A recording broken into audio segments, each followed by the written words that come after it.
The Trump administration admits farmers are not doing well under President Trump's tariffs, most especially soybean farmers. The, quote, collateral damage, as Politico puts it, in the president's trade war with China. Since May, China has not purchased a single U.S. soybean, not a one, according to the American Soybean Association, turning instead to Brazil and Argentina. That last country there, one that the Trump administration decided to send a $25 million aid package, a bailout that could be backfiring, according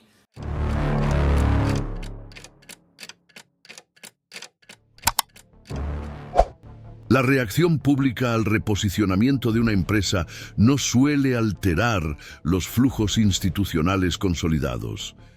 Esta vez, el patrón fue diferente. El 30 de noviembre de 2025, durante una audiencia conjunta de las Comisiones de Comercio y Agricultura en la Cámara de Representantes, se incluyó en el expediente un documento técnico de la Subcomisión de Cadenas Productivas sin que se le diera especial relevancia. El anexo, numerado como 82/5, contenía un análisis preliminar sobre la elasticidad arancelaria de los equipos agrícolas pesados con origen parcial fuera del territorio nacional. La redacción del apartado 5, página 3, mencionaba de forma objetiva que un aumento brusco de la tasa impositiva sobre estos insumos podría producir efectos regresivos inmediatos en los segmentos medios de la producción rural, incluso en áreas consideradas fundamentales para la estabilidad alimentaria interna. El texto no provocó reacciones ostensibles en el Pleno, ni tampoco fue noticia ese día. Pero el impacto del episodio no se limitó a lo que ocurrió dentro de la sala en ese momento. 48 horas después, la mención al párrafo comenzó a circular en boletines privados de asociaciones agrícolas del Medio Oeste, especialmente en los estados de Iowa, Missouri y Dakota del Sur. A la semana siguiente, al menos 2 cooperativas regionales suspendieron los pedidos futuros de maquinaria, alegando incertidumbre sobre los costes finales en caso de que se aplicaran medidas de represalia cruzada. El punto de ruptura no fue una decisión política formal, sino la combinación de un gesto técnico y la percepción por parte de los actores económicos intermedios de que algo en el patrón institucional estaba cambiando. A partir de ese momento, la estabilidad de la política agrícola pasó a convivir con la hipótesis de una reconfiguración arancelaria que, aunque aún incierta, ya ejercía efectos materiales. Sin embargo, el centro del debate no fue ocupado inmediatamente por legisladores o representantes de consejos reguladores. La proyección pública más amplia se produjo cuando las declaraciones del presidente Donald Trump, realizadas durante un mitin en Decatur, Illinois, transformaron el impasse técnico en un escenario político. Trump afirmó, sin citar nombres, que ciertas empresas que abandonan la producción estadounidense en busca de mano de obra barata serían objeto de aranceles del 200% si intentaban reimportar productos al territorio nacional. El público reaccionó con entusiasmo, pero la prensa especializada rápidamente asoció el discurso con la empresa John Deere, que en los meses anteriores había anunciado la ampliación de sus operaciones industriales en México. El gesto retórico tuvo el efecto de un marcador. Por un lado, consolidó la narrativa de que la deslocalización industrial ya no sería tolerada políticamente. Por otro, instauró un conflicto entre la figura del líder político y la imagen de una empresa históricamente asociada al campo estadounidense. La contradicción no era trivial. John Deere ocupa, en muchas regiones agrícolas, un espacio que trasciende el mercado y toca símbolos de identidad, continuidad y memoria rural.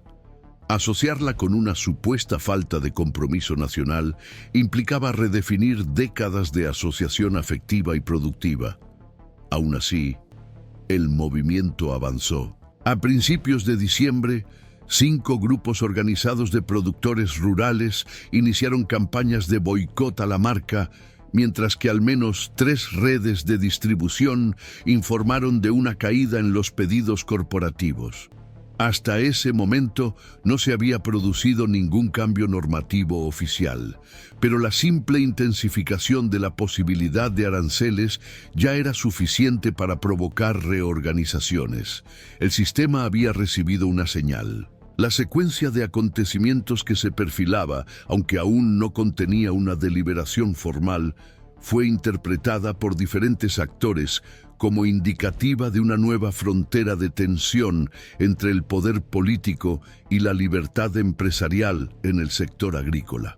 En discursos posteriores, el presidente reafirmó que se aplicarían medidas punitivas sin excepción a los fabricantes que trasladaran sus operaciones fuera del país. Por otro lado, John Deere mantuvo su posición pública, sin alterar el calendario de expansión industrial previamente anunciado.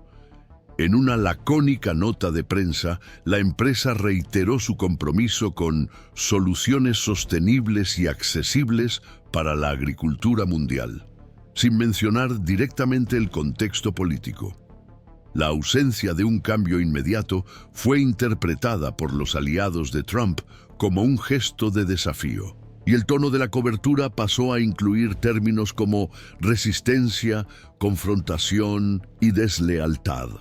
Pero el conflicto real se desarrollaba lejos de las cámaras, en granjas que habían programado la renovación de equipos, en distribuidores que dudaban en formalizar nuevas existencias, en sindicatos que temían despidos si la cadena se desestabilizaba por medidas repentinas. Era una guerra de gestos e incertidumbres, en la que el costo más visible aún no era institucional, sino psicológico y presupuestario para quienes operaban en la base de la producción. El centro de la controversia no era solo la política industrial, sino la forma en que las decisiones narrativas podían anticipar efectos reales sobre los circuitos productivos. Es en situaciones como esta que la observación editorial adquiere una función pública. Seguir el desarrollo de los conflictos que nacen en el discurso, pero que alcanzan la estructura productiva, exige una vigilancia continua y la capacidad de articulación entre los distintos niveles de análisis. Por eso, para quienes desean comprender los nexos entre la política económica, las instituciones y la vida cotidiana rural, este canal sigue acompañando cada movimiento con atención crítica y una mirada contextualizada. A partir de ese momento, la tensión discursiva comenzó a manifestarse en las estructuras formales del sistema. Un memorándum interno de la Comisión de Finanzas del Senado, con fecha del 6 de diciembre, indicaba que la hipótesis de una tarifa selectiva sobre los equipos agrícolas con componentes extranjeros había sido objeto de consulta a la Oficina de Análisis Presupuestario, con el objetivo de proyectar el impacto fiscal de una eventual adopción de la medida. Aunque el documento no representaba una propuesta de ley, su existencia indicaba que el tema había cruzado la frontera entre la retórica política y la modelización técnica. El memorándum no se hizo público, pero su contenido circuló entre los asesores legislativos y llegó, por vías paralelas, a los representantes del sector agrícola. La respuesta fue inmediata. El Consejo Nacional de Productores de Granos envió una carta al Comité de Agricultura advirtiendo que cualquier movimiento unilateral en ese sentido podría comprometer la reposición de maquinaria en el ciclo de 2026. Esta convergencia ayuda a comprender cómo, incluso antes de una votación, las instituciones se articulan en torno a escenarios proyectados. La disputa opera a nivel de las expectativas regulatorias, con efectos sobre las decisiones a medio plazo. Es en este contexto que la postura de las grandes asociaciones industriales ha cobrado protagonismo. La coalición norteamericana de equipos agrícolas, que incluye empresas como John Deere, HCO y Case IH intensificó las reuniones con gabinetes parlamentarios. Los registros de la agenda, divulgados por obligación legal, indican al menos 8 reuniones con miembros del Subcomité de Comercio Exterior entre el 7 y el 14 de diciembre. Aunque los informes oficiales de estas reuniones son genéricos, fuentes cercanas a las discusiones indican que el tema principal fue la previsibilidad regulatoria. La preocupación expresada por los representantes del sector era que las decisiones de naturaleza política tomadas en ciclos electorales pudieran introducir volatilidad artificial en las cadenas de inversión a largo plazo. Esta preocupación se vio reforzada por los datos presentados durante una audiencia técnica en la que se demostró que más del 40% de las unidades vendidas en los últimos 3 años incluían componentes fabricados fuera de los Estados Unidos, muchos de ellos en regímenes de coproducción previstos por los tratados comerciales vigentes. Por lo tanto, no se trataba de una estrategia aislada de John Deere, sino de una pauta consolidada en el sector, estructurada sobre fundamentos logísticos, fiscales y tecnológicos. La escalada institucional cobró un nuevo contorno cuando la Oficina de Comercio Internacional, vinculada al Departamento de Estado, solicitó una evaluación interinstitucional sobre los riesgos de represalias en caso de adoptarse aranceles unilaterales. La solicitud, registrada el 16 de diciembre, incluía consultas al Departamento de Agricultura, al Departamento del Tesoro y a la representación comercial de los Estados Unidos. El contenido de la evaluación sigue siendo confidencial, pero el simple hecho de que se haya solicitado indicaba la existencia de preocupaciones sobre las posibles reacciones de los socios comerciales, especialmente en el marco del Acuerdo Estados Unidos, México y Canadá. Paralelamente, una nota técnica del Departamento de Agricultura advertía que, en escenarios de aumento de las tarifas sobre los equipos, los costes medios de explotación podrían aumentar entre un 12 y un 21%, dependiendo de la categoría del productor y del tipo de maquinaria utilizada. La nota también señalaba el riesgo de concentración del mercado, en la medida en que los productores más pequeños podrían verse obligados a posponer sus inversiones, acentuando las desigualdades estructurales del sector.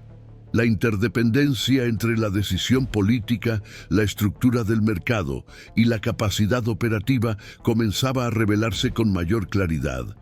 Otro movimiento relevante provino del sector financiero. Los informes de riesgo, elaborados por instituciones como el Brookfield Institute y Fitch Ratings, comenzaron a incorporar, aunque de forma cautelosa, escenarios de aumento del coste del capital para las empresas con exposición a la cadena agrícola estadounidense. Los informes no implicaban una rebaja inmediata de la calificación, pero incluían alertas sobre la necesidad de supervisar las decisiones unilaterales que pudieran afectar a la previsibilidad del rendimiento de los proyectos a medio plazo. La señal era sutil, pero suficiente para provocar reacciones. En las conferencias con inversores, los ejecutivos de las empresas del sector comenzaron a dedicar cada vez más tiempo a explicar las estrategias de mitigación del riesgo político. El lenguaje adoptado era técnico, pero el subtexto era evidente. Los flujos de capital no operan cómodamente bajo amenazas de inestabilidad regulatoria. La tensión institucional, inicialmente circunscrita al ámbito político, pasó a influir directamente en el entorno empresarial, y este entorno a su vez influía en las decisiones estratégicas de las cadenas de producción globales. La convergencia entre actores tan diversos, legisladores, departamentos de Estado, inversores, asociaciones industriales, componía un escenario en el que ninguna decisión aislada podía tomarse sin repercusiones en múltiples niveles del sistema. En este entrelazamiento de esferas, la figura del productor rural seguía siendo el eslabón más expuesto. Aunque a menudo se le citaba como la razón última de las disputas, su poder de influencia directa sobre el rumbo del proceso era limitado. Las decisiones sobre aranceles, acuerdos internacionales y estructura de la cadena productiva se concentraban en espacios alejados de la operación cotidiana de las granjas. Aún así, sus efectos llegaban con rapidez. Los datos recopilados por entidades estatales mostraban que el aplazamiento de las compras de equipos había aumentado un 15% en relación con el mismo periodo del año anterior, especialmente en los estados fuertemente integrados en la lógica de la producción mecanizada. Según los consultores, esta vacilación en la inversión se explicaba menos por la escasez de crédito y más por la inseguridad ante un posible cambio de las normas. El temor a que los equipos importados sufrieran un aumento de coste inhibió las decisiones de modernización con efectos potenciales sobre la productividad en las próximas cosechas. El sistema entró así en un ciclo de autoalimentación. La amenaza de inestabilidad generaba parálisis, y la parálisis, a su vez, retroalimentaba el argumento de que había que hacer algo para proteger el sector. Ante un panorama como este, cobra aún más relevancia mantener un análisis continuo, basado en datos y conectado con los niveles institucionales que dan forma a las decisiones. Para quienes siguen el canal, este es precisamente el valor de seguir invirtiendo en narrativas que no se detienen en la superficie de los conflictos, sino que buscan comprenderlos en sus raíces estructurales y sus implicaciones futuras. Según la información reconstruida a partir de registros preliminares y relatos de interlocutores involucrados, la versión informal del texto legislativo que comenzó a circular de manera restringida en la Comisión de Asuntos Comerciales en los primeros días de Mindumsintu, enero, no imponía obligaciones vinculantes, pero ya presentaba una formulación compatible con un eventual proyecto de ley destinado a la creación de instrumentos compensatorios para empresas que concentraran sus actividades productivas exclusivamente en el territorio nacional. Analistas especializados en técnica legislativa interpretaron el documento como un mecanismo de prueba política, concebido principalmente para evaluar la reacción institucional y empresarial ante la posibilidad de incentivos condicionados a la ubicación de las plantas industriales.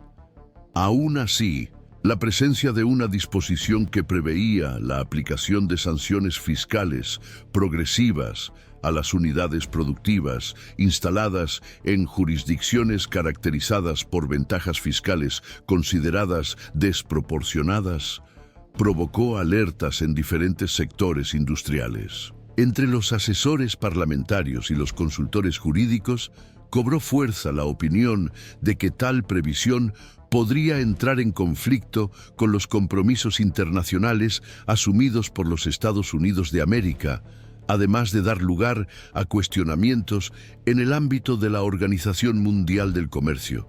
Sin embargo, más relevante que el contenido inmediato fue la señal institucional transmitida. El debate dejó de centrarse únicamente en los aranceles y pasó a incorporar dimensiones más amplias relacionadas con la arquitectura tributaria, la soberanía industrial y el riesgo de litigios en el sistema multilateral de comercio.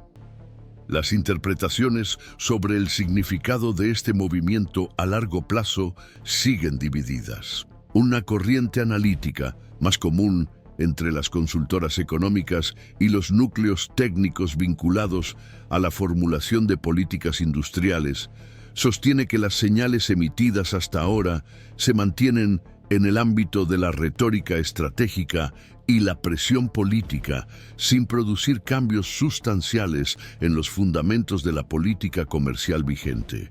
Para este grupo, Las declaraciones de los líderes políticos funcionan sobre todo como instrumentos de movilización y señalización electoral, sin que se conviertan necesariamente en cambios normativos de carácter estructural.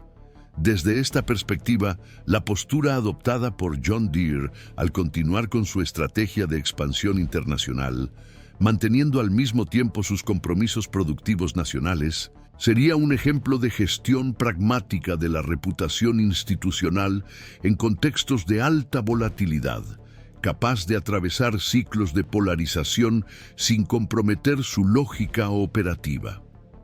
En contraste, otra interpretación, más presente en entornos académicos y centros de investigación internacionales, apunta a un proceso de reposicionamiento más profundo. En este enfoque, el uso recurrente de amenazas arancelarias como instrumento de coerción política indicaría un cambio de naturaleza doctrinal en el que la política industrial pasa a estar subordinada a criterios de alineación ideológica, incluso ante costes sistémicos ampliamente anticipados. Ante este panorama, el debate se centra en la capacidad del sistema institucional estadounidense para absorber o neutralizar estos cambios antes de que comprometan la previsibilidad de los marcos regulatorios.